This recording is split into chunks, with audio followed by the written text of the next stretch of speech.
Cette vidéo a pour but de montrer que les gens qui veulent jouer les révolutionnaires sont de véritables tarés. Ils cherchent uniquement à faire le buzz sur les réseaux sociaux et espèrent vivement que la situation ne va pas s'améliorer. Comme ça, ils pourront gagner encore plus de thunes sans bosser. Et puis alors, ça donne des exemples de vie à tout le monde. Ça voudrait une république exemplaire, mais c'est pas capable d'être exemplaire soi-même. Je crois que ça a le mérite d'être clair. Merci, bonsoir. Arrêtez de dire qu'on est des menteurs.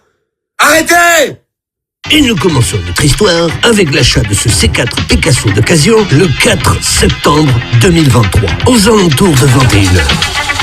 Une fois le véhicule payé, une partie en liquide, une partie en virement PayPal, Olive entreprend la route du nord de la France jusqu'à Lyon. En termes d'assurance, il est toujours couvert par l'assurance de la vendeuse. Mais il n'a pas de contrôle technique, comme il est bien précisé par la vendeuse sur le document de vente. Il roule donc illégalement pendant plus de 400 km jusqu'à chez lui. Un héros des temps modernes. Dernier recours des innocents, des sans-espoir, victimes d'un monde cruel et impitoyable. À peine 4 jours plus tard, le 8 septembre 2023, à 9h57, il se gare comme un porc sur un emplacement réglementé. Une amende à 75 €.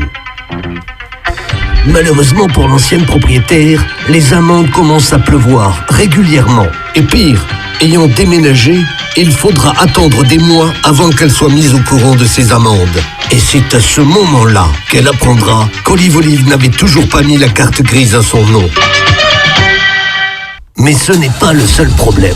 De son côté, quelques semaines plus tard, Olive se plaint que le véhicule ne fonctionne plus. Train avant complètement mort, il y avait un truc d'ABS qui était mort, et boîte de vitesse morte aussi, on n'arrivait pas à passer la 5e. Au bout de une semaine et demie. Quand je l'ai acheté, la 5e passait. Mais une semaine et demie, ça ne passait plus. Je me suis fait arnaquer. Alors, est-ce légal de vendre véhicule de plus de 4 ans sans contrôle technique à un particulier? Malheureusement, non. Il n'est pas possible de vendre légalement un véhicule de 2007, donc âgé de plus de 4 ans, à un particulier sans contrôle technique valide. Même en le mentionnant sur l'acte de vente. Tout véhicule de plus de 4 ans doit avoir un contrôle technique valide de moins de 6 mois pour être vendu à un particulier. La sanction encourue est une amende de 135 € pour le vendeur. Mais alors, comment peut-il y avoir des amendes sur un véhicule qui ne roule pas? C'est là que notre enquête devient plus qu'intéressante. La voiture a fini à la casse. Depuis le mois de décembre 2023, elle ne pouvait plus rouler cette voiture. Impossible, c'était un danger public. Et puis même au niveau de la boîte de vitesse, fallait tirer comme un mongol pour passer la première, la deuxième, la troisième. 4e, si t'arrives à la passer, c'est que t'étais warrior. Et impossible d'enclencher la 5e. Mais quoi? Qu'entends-je? Le véhicule est détruit, à la casse, en forme de cube et tout. Mais alors, ça voudrait dire que Olive a conduit ceci. Qu'il s'est garé sur des emplacements réservés, qu'il a pris des amendes avec ce véhicule. Mais, t'es sérieux?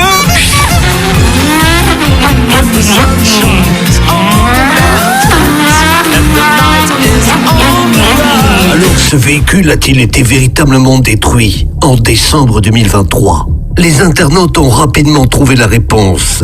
Assurément pas, car Olive a fait une vidéo en mai 2024 avec ce véhicule. Toujours plus d'1 an après, sans carte grise, sans assurance, sans contrôle technique, on voit encore bien ce véhicule. En mai 2024, il n'a donc pas été détruit. Alors, mensonge d'Olive, encore une fois? Arrêtez de dire qu'on est des menteurs. Arrêtez! À moins que ce soit ce méchant de Google Maps qui a pris la photo de ce véhicule dans un autre sens, qui prouve bien qu'il roule encore en mai 2024. Vous avez une âme? Vous avez quelque chose ou pas? Méchant Google, menteur Google. Surtout que pour détruire un véhicule, il faut un certain nombre de pièces justificatives. La carte grise originale, la procuration signée de la personne inscrite sur la carte grise, plus la pièce d'identité du propriétaire, le certificat de cession, accessoirement, et votre pièce d'identité. Et de son côté, l'épaviste ou la casse doit vérifier certaines pièces. Il doit consulter le fichier des véhicules volés et surtout vérifier l'absence de gage. Une fois fait, il transmet les données via un portail sécurisé dans un délai de 15 jours, ce qui permet de l'inscrire sur le registre correspondant au véhicule. Et là, on a un gros problème. Sur Istovec, où on retrouve toutes les actions liées à ce véhicule, rien ne fait mention de cette destruction. Et le 20 février 2025, ce véhicule est même passé au contrôle technique. Oui, d'après Olive, c'est ce véhicule qui est passé au contrôle technique. Ah oui, que c'est drôle. Bon ben Gérard, tu peux coller la vignette là, le contrôle technique est ok pour monsieur Olive, hein. Le véhicule est parfait, prêt à rouler, les pneus sont super, les rétroviseurs, la carrosserie, tout est parfait. On a juste vérifié un petit peu la pollution. Oh, je vous vois derrière votre écran, vous souriez. C'est normal, car vous n'êtes pas des jambons. Suite à cela, nous avons rentré l'intégralité de ces données dans une intelligence artificielle. Nous lui avons absolument tout raconté. Les preuves, les vidéos, les Google Maps, les déclarations, le défaut de carte grise, d'assurance. Et nous lui avons demandé que pouvaient être les différentes théories de la plus crédible à la moins crédible dans cette affaire. Et voilà ce qu'elle a répondu. Théorie possible. 1. Olivier Rohaut a menti sur la destruction. Théorie la plus probable. Pourquoi?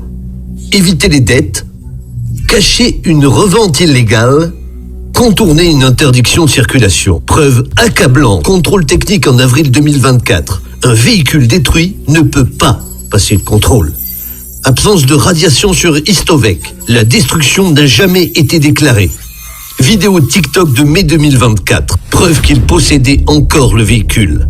Conséquences légales pour Olivier Rohaut. Faux usage de faux jusqu'à 3 ans de prison et 45 000 € d'amende. Dissimulation de véhicule gagé, 2 ans de prison, plus 30 000 € d'amende. Théorie numéro 2. Le véhicule a été détruit, mais la déclaration n'a pas été faite par le casseur. Olivier Rohaut a bien confié le véhicule à un casseur non agréé ou frauduleux. Le casseur n'a pas déclaré la destruction. Résultat, le véhicule reste officiellement en circulation. Risque pour le casseur, une amende jusqu'à 75 000 € et la perte de son agrément VHU. Théorie numéro 3. Le véhicule a été revendu illégalement après prétendue destruction. Mécanisme possible. Olivier Rohaut déclare une fausse destruction pour effacer les dettes. Il revend le véhicule à un particulier ou à un garage complice. Le nouvel acquéreur fait un contrôle technique en avril 2024. Théorie numéro 4. Erreur administrative ou retard de la mise à jour sur Istovec. Cas rare mais possible. Le casseur a déclaré la destruction mais Istovec n'a pas encore mis à jour le statut. Théorie numéro 5. Le véhicule a été volé après décembre 2023 et réimmatriculé frauduleusement. Scénario extrême. Olivier Rohaut l'a effectivement détruit, mais quelqu'un a volé l'épave ou la carte grise pour le remettre en circulation. Le voleur a fait un faux contrôle technique. Dans ce cas-là, il y aurait un dépôt de plainte de la part d'Olivier. Théorie numéro 6. Olivier Rohaut a utilisé un véhicule similaire pour le contrôle technique d'avril 2024. La théorie du clone. Il a changé de plaque sur un véhicule identique. Le contrôle technique a été fait sur un autre véhicule. Toujours est-il qu'entre la date de cession et la date du contrôle technique, plus de 10 466 km ont été réalisés. Et ça m'étonnerait bien qu'ils aient été faits en 3 mois entre la date d'achat et la destruction de décembre 2023. Dans le cas où la théorie de l'intelligence artificielle s'avérerait juste, que risque Olivier Rohaut? Conduite sans contrôle technique d'avril 2022 à février 2025. Une amende de 135 € par année de retard. Risque d'immobilisation du véhicule. Non-immatriculation à son nom. Une amende jusqu'à 750 €. Responsabilité des amendes de stationnement. Mensonge sur la mise à la casse de décembre 2023. Dissimulation de véhicule gagé. 2 ans de prison plus 30 000 € d'amende. Usage d'un véhicule gagé. Sanction pénale. Confiscation du véhicule plus amende jusqu'à 30 000 €. Fraude sur la date de la casse, avec vidéo de mai 2024 à l'appui. Faux et usage de faux. 3 ans de prison, 45 000 € d'amende. Autant dire que rien ne va pour Olive.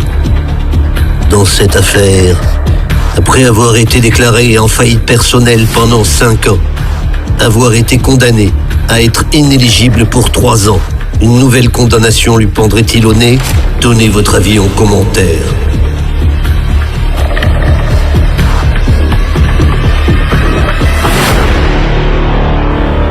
À bientôt, à bientôt, à bientôt, à bientôt, à bientôt, à bientôt, à bientôt, à bientôt.